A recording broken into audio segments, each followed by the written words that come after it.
लासो फ्याफुला अनि सोनाम लोचारला राङ्नी जम्मादन ज्याबाडानमा म आज फेरि पनि बुद्ध पार्कमा आइसकेको छु। तपाईँहरूले देख्न सक्नुहुनेछ भने हाम्रो भुन्बो ममहरूदेखि लिएर हाम्रो लामा आखेहरू चाहिँ यता लो फाल्ने कार्यक्रममा व्यस्त हुनुहुन्छ।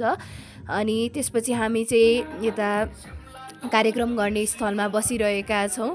अनि हामी अब कतिखेर र्याली जाने, कहाँसम्म जाने भन्ने कुराहरू निदो गर्दैछौँ भने हाम्रो लोछार प्रेमी महानुभावहरूको चहल पहल बढिसकेको छ। तपाईँहरूले देख्न सक्नुहुनेछ। अब हामी 28 किलो चोकसम्म र्याली जाने निदो भइसकेपछि हामी जाँदैछौँ। तपाईँहरूले हेर्नुहोस् है, तपाईँहरूले देख्न सक्नुहुनेछ हामी र्याली जाँदैछौँ है। यति रमाइलो भएको छ। आज चाहिँ म अलिकति नर्भस अनि अलिकति एक्साइटेड पनि छु। किन भन्दाखेरि चाहिँ फर द फर्स्ट टाइम यति सोनाम लोचारको यति ठुलो कार्यक्रम म छेडुप दाइसँग मिलेर होस्ट गर्दैछु है।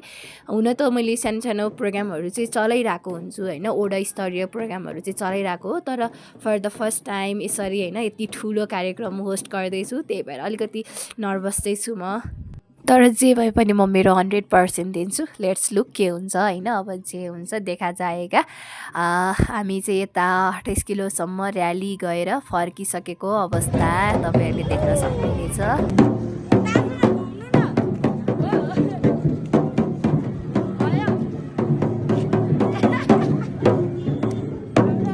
र्याली पश्चात तपाईँले देख्न सक्नुहुनेछ हाम्रो लोछार प्रेमी महानुभावहरूको घुइँचो एकदमै बढिसकेको छ भने हामी चाहिँ यहाँ माथि स्टेजमाथि बसेर चाहिँ हेरिरहेछौँ है। अनि त्यसपछि हाम्रो प्रोग्रामलाई चाहिँ सेयरगम गरिदिनु भयो डम्फुरेहरूबाट। अनि हामी चाहिँ त्यो सेयरगममा पनि यति धेरै नाच्यौँ कि हामी त फेरि सांस्कृतिक कार्यक्रम भनिसकेपछि त हामीलाई त भाषण मनपर्ने त कुरै भएन। बल्ल तल्ल हाम्रो अतिथिगणहरूको चाहिँ भाषण सकाएर चाहिँ स्टेजबाट गइसक्नु भएको छ। हाम्रो खुसीको सिमाना नै छैन। तपाईँहरूले देख्न सक्नुहुनेछ हाम्रो माहौल निकै नै तातिसकेको छ। बिस्तारै बिस्तारै हामी सबैजना मिलेर नाचौँ। ओल्डाहरू त काभ्रेली कट सबैजना है।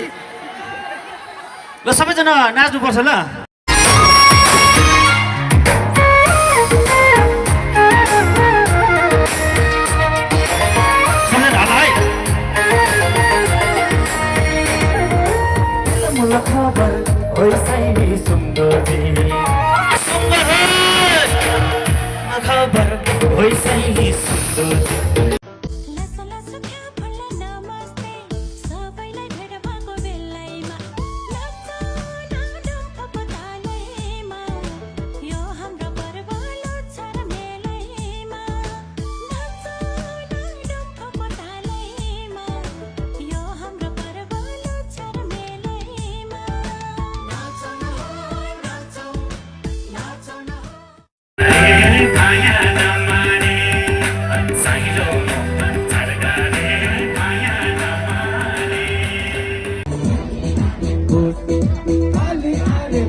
धन्यवाद धन्यवाद।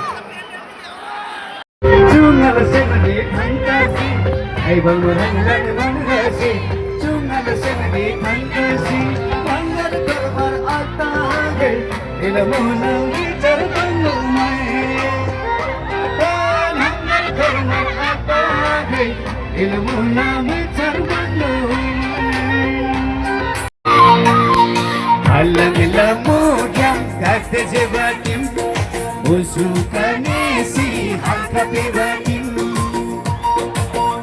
Hey alam lamudyam gafet bebanim Usukanesi halka bebanim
हाम्रो निमन्त्रणा स्वीकारेर पाल्नुभएका आजका हाम्रा कलाकारहरू अनि सम्पूर्ण महानुभावहरूमा हृदयबाट नै धन्यवाद व्यक्त गर्दै फेरि पनि सोनाम लोछारको शुभकामना व्यक्त गर्न चाहन्छु।